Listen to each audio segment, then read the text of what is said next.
You're stronger than this, Diana. Again.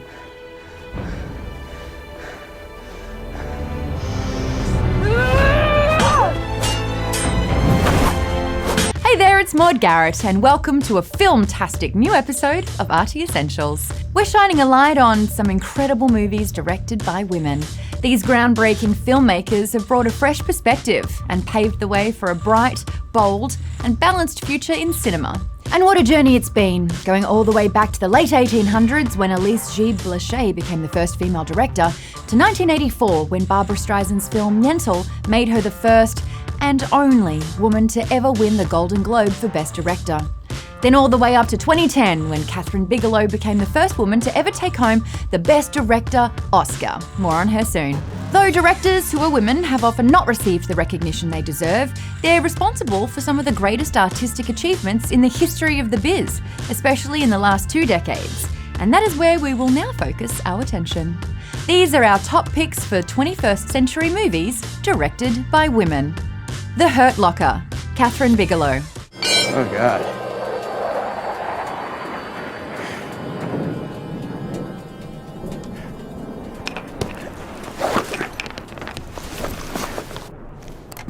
What's he doing? I don't know. What are you doing? There's enough bang in there to send us all to Jesus. I'm gonna die. I wanna die comfortable. Starting with the explosive war thriller The Hurt Locker, directed by Kathryn Bigelow and written by Mark Bowl. It's the story of Staff Sergeant William James, who is a part of a bomb disposal unit in Baghdad. James and his team are targeted by insurgents and find themselves facing increasingly hazardous situations as they struggle to complete their mission and make it home in one piece, literally. The film stars Jeremy Renner, Anthony Mackie, Brian Garrity, Evangeline Lilly, Ralph Fiennes, and many, many others. Fucking mortar! Stay on the sights, Charlie. Keep it in. Check the barrel and the go bags, Jimmy. Got it. What are we shooting at? I don't know! Though The Hurt Locker seems to have all the makings of a big-budget blockbuster, it actually falls into the indie film category. Yeah, I know, it is hard to believe. The visual effects alone would make you think otherwise. Never mind the flawless cinematography, the prominent cast, the fully authentic production design, and of course, Bigelow's breathtaking direction. So what makes it an indie? Well, it was funded by a relatively small company known as Voltage Pictures, and this was one of their first ever projects. Additionally, the film's budget of $15 million is still considered low by industry standards, especially when you consider the finances that other Best Director contenders had to work with that year, like James Cameron with Avatar, which cost over $237 million to make.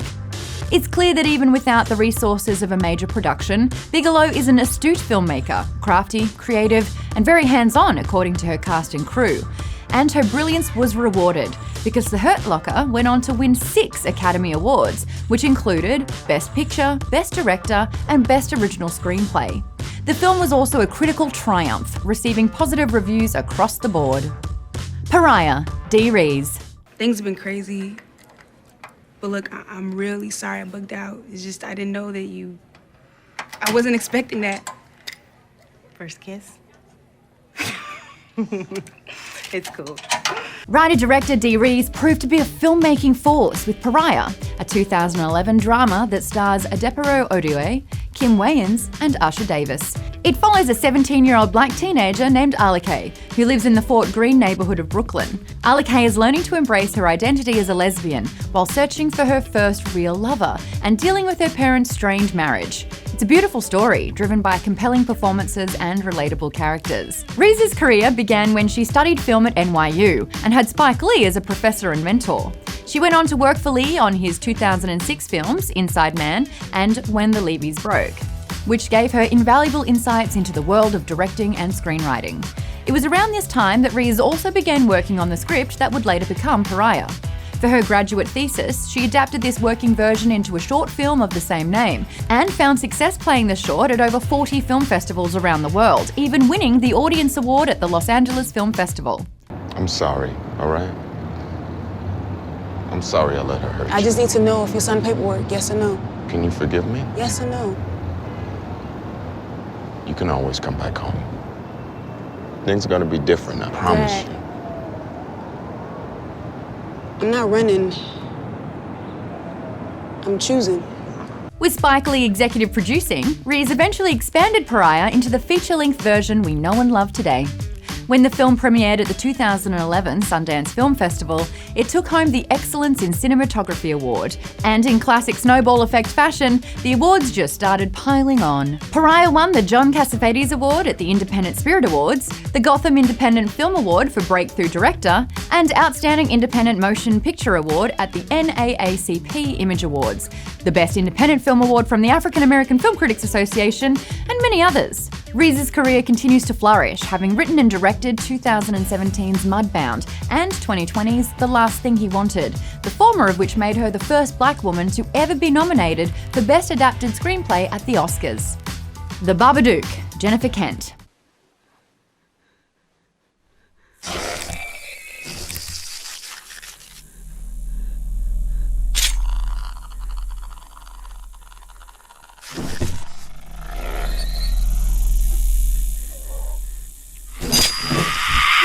Babadook, dook, dook. Hee, I'm getting chills just saying it. I am, of course, talking about the 2014 psychological horror, The Babadook, written and directed by Australian Jennifer Kent. Once again, this feature is the extended version of a short film, one entitled Monster, that Kent had released 9 years prior. Now, if you haven't seen this movie, you're probably wondering, what the heck is a Babadook? Well, it's an imaginary monster that sometimes manifests into a physical form and wears a long trench coat and a top hat. But it's also supposed to be the embodiment of anxiety, grief, and depression. But sometimes it's mistaken as just your average monster under the bed. Oh, and it has really sharp teeth, like a shark, and prefers the formal title of Mr. You know what, I don't really know what a Babadook is, but that's because Kent, being the genius that she is, made the creature up.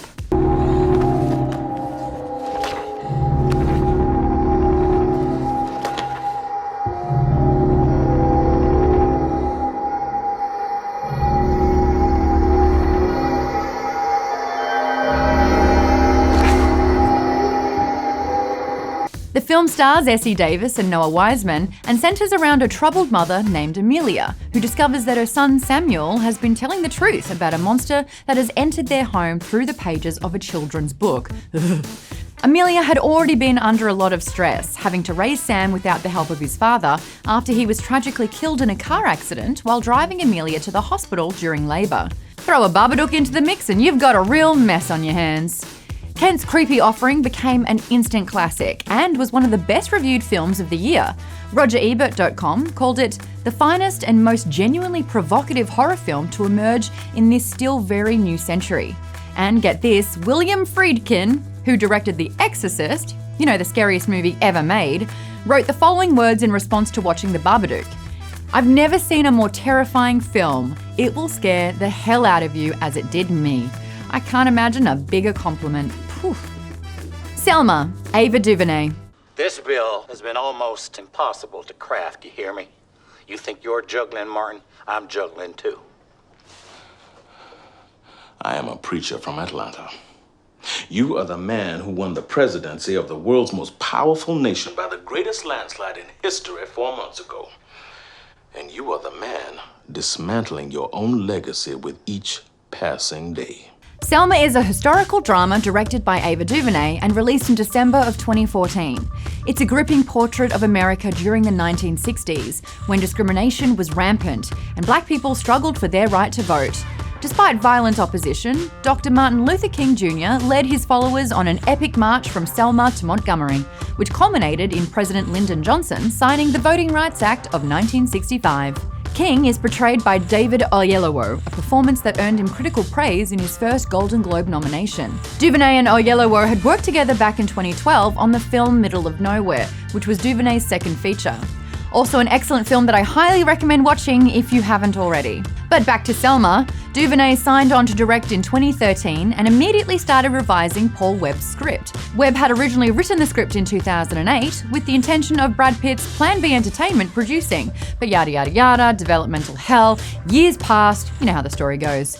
We will not let your sacrifice pass in vain, dear brother. We will not let it go. We will finish what you were after. We will get what you were denied. We will vote We will put these men out of office. We will take their power. We will win what you were slaughtered for. The important thing is that DuVernay got her hands on the project and, according to her own estimations, rewrote about 90% of Webb's script. She spent hours listening to King's words and speeches, studying his vocal patterns, his basic sentence structures, and nuances of his phrasing.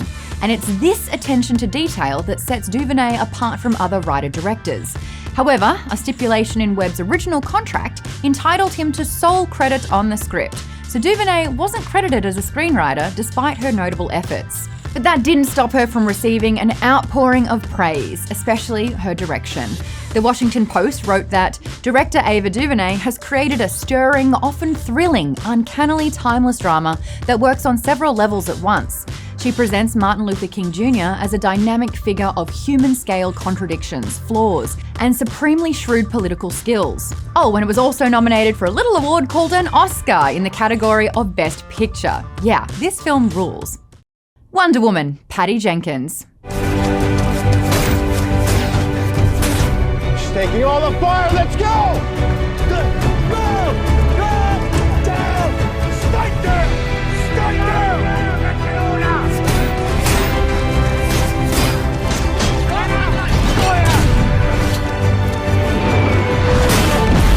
The DC Comics world had waited long enough, and finally, in 2017, Wonder Woman was released, giving the titular superhero her first feature-length solo film. Well, technically second if you count Linda Carter's version that came out in 1975, but that was a TV movie and really just a pilot for the Wonder Woman series. Anyways, this modern iteration was directed by Patty Jenkins, who had risen to prominence with her 2003 film, Monster. Yes, all that time earlier. Jenkins had proven to be a powerful creative and was an obvious choice when the studio and producers were considering directors. Everything was easy peasy. Jenkins officially signed on in 2015 and boom, the movie was made. Roll end credits, haha, kidding. As is often the case with big budget films, the road to Wonder Woman was long and treacherous. How can a woman possibly fight in this? Fight? We use our principles. I mean, that's how we're going to get the vote. Although I am not opposed to engaging in a bit of fisticuffs should the occasion arise.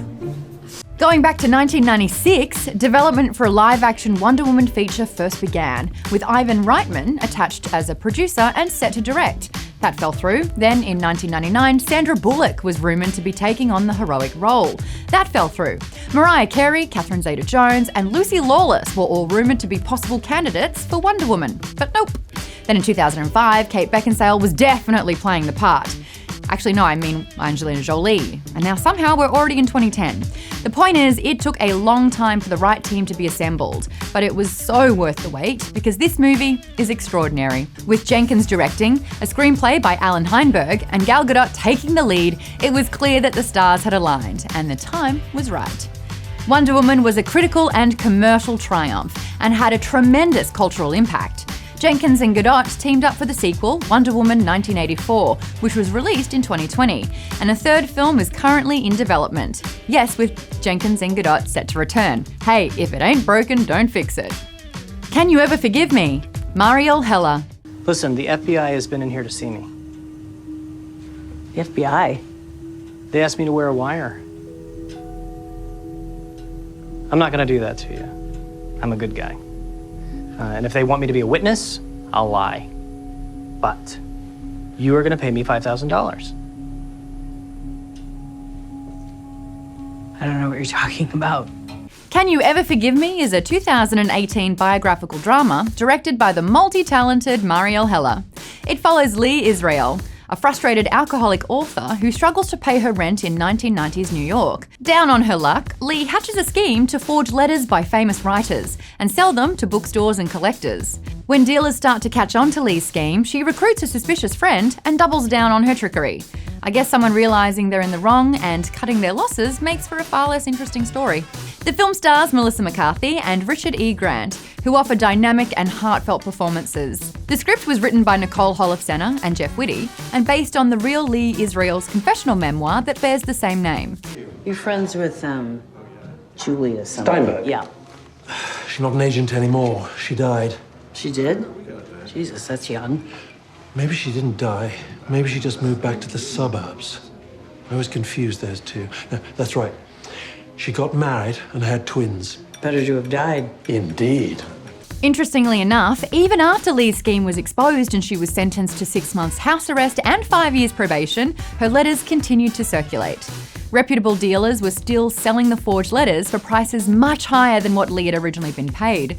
Trickeries aside, she obviously had some serious talent, and it's hard not to admire her clever abilities to make some extra cash. I feel like her and Frank Abagnale Jr. from Catch Me If You Can would have made a hell of a team. Well, you know, a team of criminals. Can You Ever Forgive Me received a positive critical reception, with Variety writing that it takes an actress as delightful as McCarthy to make such a woman not just forgivable, but downright lovable. McCarthy and Grant were also nominated for Best Actress and Best Supporting Actor at the 91st Academy Awards. Oh, and to answer your question, yes, Lee, I think we can forgive you. I mean, everyone knows what rent prices are like in New York. Whew.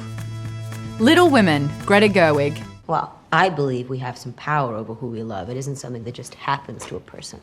I think the poets might disagree. Well, I'm not a poet. I'm just a woman. And as a woman, there's no way for me to make my own money. Not enough to earn a living or to support my family. And if I had my own money, which I don't, that money would belong to my husband the moment we got married. And if we had children, they would be his, not mine. They would be his property. So don't sit there and tell me that marriage isn't an economic proposition, because it is. Greta Gerwig wrote and directed 2019's Little Women, her adaptation of Louisa May Alcott's classic novel of the same name. Though this film was the 7th film adaptation of Alcott's novel, Gerwig brought a unique perspective to the story and its characters. The ensemble cast included Saoirse Ronan, Emma Watson, Florence Pugh, Eliza Scanlon, Laura Dern, Meryl Streep, Tracy Letts, Bob Odenkirk, James Norton, Luis Garrel, and Chris Cooper. Oh, and Timothée Chalamet, but I feel like that was obvious since somehow he's in every movie now. Are they cloning him for this to happen?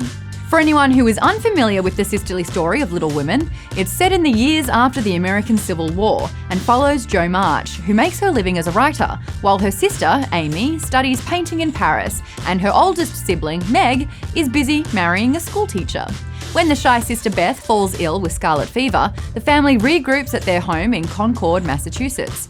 Gerwig had been interested in this story for a long time and had cited the book as an inspiration for her becoming a writer and director, finding parallels in her own creative journey and that of the character Jo. 5.5%. That's very generous. 9%. 6% and that's it. Mr. Dashwood, if I'm going to sell my heroin into marriage for money, I might as well get some of it. 6.6%. Done. And you don't need to decide about the copyright right now. No, I've decided. I want to own my own book. When Sony first announced their plans to adapt the book back in 2013, they had attached screenwriter Olivia Milch. But after going through several producers, an alternate version was imagined, and in 2016, Gerwig was hired, but not before urging her agent to contact Sony and toss her hat into the ring of potential writer-directors. Gerwig's persistence paid off, and she was eventually given the keys to the creative kingdom, and rightfully so. Little Women was commercially and critically victorious. It garnered 6 Oscar nominations, including Best Picture, Best Actress, Best Supporting Actress, Best Adapted Screenplay, and Best Original Score. And a win for Best Costume Design. Just don't get me started on Gerwig not getting the Best Director nomination. I cried 11 times in that movie. 11! The Farewell, Lulu Wang. 那这个怎么改呀？改什么呢？改成良性阴影啊。良性阴影，良性阴影是什么呢？就是不是绝症呗。行了。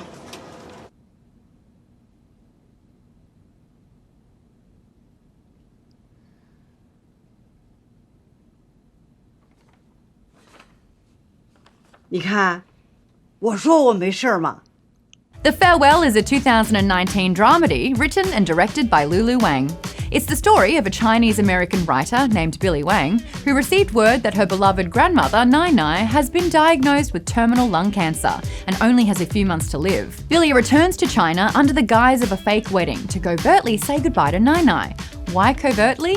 Well, because Grandma Nai is the only person in the family that doesn't know she's dying. The film stars Awkwafina, Sima, Dinan Lin, and Xiao Susan, and was distributed by A24, the company behind the acclaimed films Ex Machina, Room, Moonlight, and the wildly popular TV series Euphoria. 学会了呀，你回美国就可以自己练了，对身体可好了。好的，那还能骗你吗？来来来，从头做，吸气，哈，哈，哈，哈，好多了，好多了，好多了，再来点气儿。 Wang's inspiration for the farewell came from her own life experience, which she shared on an episode of This American Life in 2016. In the episode, Wang discussed an elaborate ruse that her extended family orchestrated in order to bid farewell to her dying grandmother. Much like the film, the family wanted the opportunity to say goodbye to their matriarch without her knowing about her own 3-month life expectancy. I could see how some might think that this is a pretty cruel tactic, but as Wang's fictionalized mother in the film poignantly explains, the Chinese maxim is, people don't die of cancer, they die of the fear. So I guess the jury is still out on whether this was a cruel approach or not, but one thing that's not up for debate is that The Farewell is a heartfelt film with thematic depth and well-placed humour, and above all is a testament to Wang's brilliance as a director. Nomadland, Chloe Zhao. The workhorse that is willing to work itself to death and then be put out to pasture. And that's what happens to so many of us. If society was throwing us away and sending us the workhorse out to the pasture, we workhorses had to gather together and take care of each other. And that's what this is all about. Next up is Nomadland, a drama written and directed by Chloe Zhao and released in 2020. Set in the Southwest, we follow Fern, a selfless widow who embarks on a journey after losing everything during the recession. Like a true nomad, Fern's van becomes her home and her chariot, carrying her along the open roads of America. The film is based on the 2017 novel Nomadland, Surviving America in the 21st Century, written by Jessica Bruder. Hello, coffee?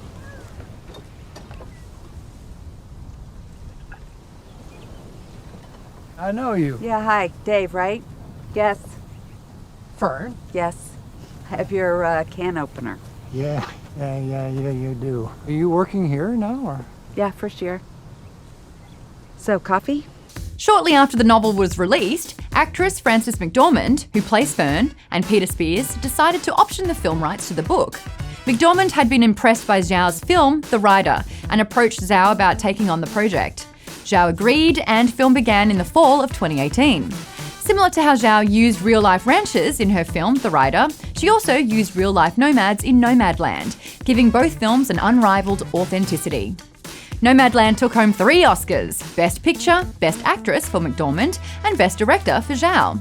This made Zhao the first Asian woman, and only the second woman ever to win Best Director at the Academy Awards, the first being Catherine Bigelow.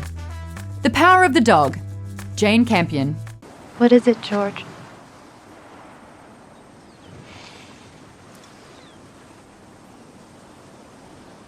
I just wanted to say how nice it is not to be alone. And last up, we have The Power of the Dog, a Western drama written and directed by Jane Campion. Based on Thomas Savage's 1967 novel of the same name, it's the story of Phil Burbank, a handsome cowboy whose true desires are hidden beneath his rugged exterior. Phil's moods swing from furious to cunning, and he unleashes his cruelty on his brother's new wife and her sensitive son Peter.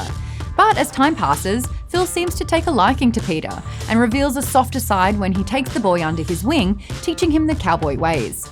I wonder what little lady made these. Actually, I did, sir. My mother was a florist, so I made them to look like the ones in our garden. Oh, well, do pardon me. It's somewhat open to interpretation what Phil's true intentions are with Peter, but their relationship is certainly tension-filled. To avoid spoilers, I'm just going to stop right there, but keep one thing in mind: don't ever underestimate Peter. The Power of the Dog features dynamite performances from Benedict Cumberbatch, Kirsten Dunst, Jesse Plemons, and rising star Cody Smith-McPhee, all of whom received Oscar nods for their work. Additionally, the film has been nominated for Best Picture and Best Director, garnering 12 total Academy Award nominations, the most of any other film from that year. So there you have it, our top selections for 21st century movies directed by women. As always, we couldn't include every title that fits the bill. There are far too many noteworthy films by brilliant women to squeeze into one segment. But don't worry, there are plenty more episodes of RT Essentials coming at ya, so stay tuned, I'm sure we'll get there soon. Thanks again for tuning in, I'm Maud Garrett, and shout out to all the aspiring women in film. The future is yours.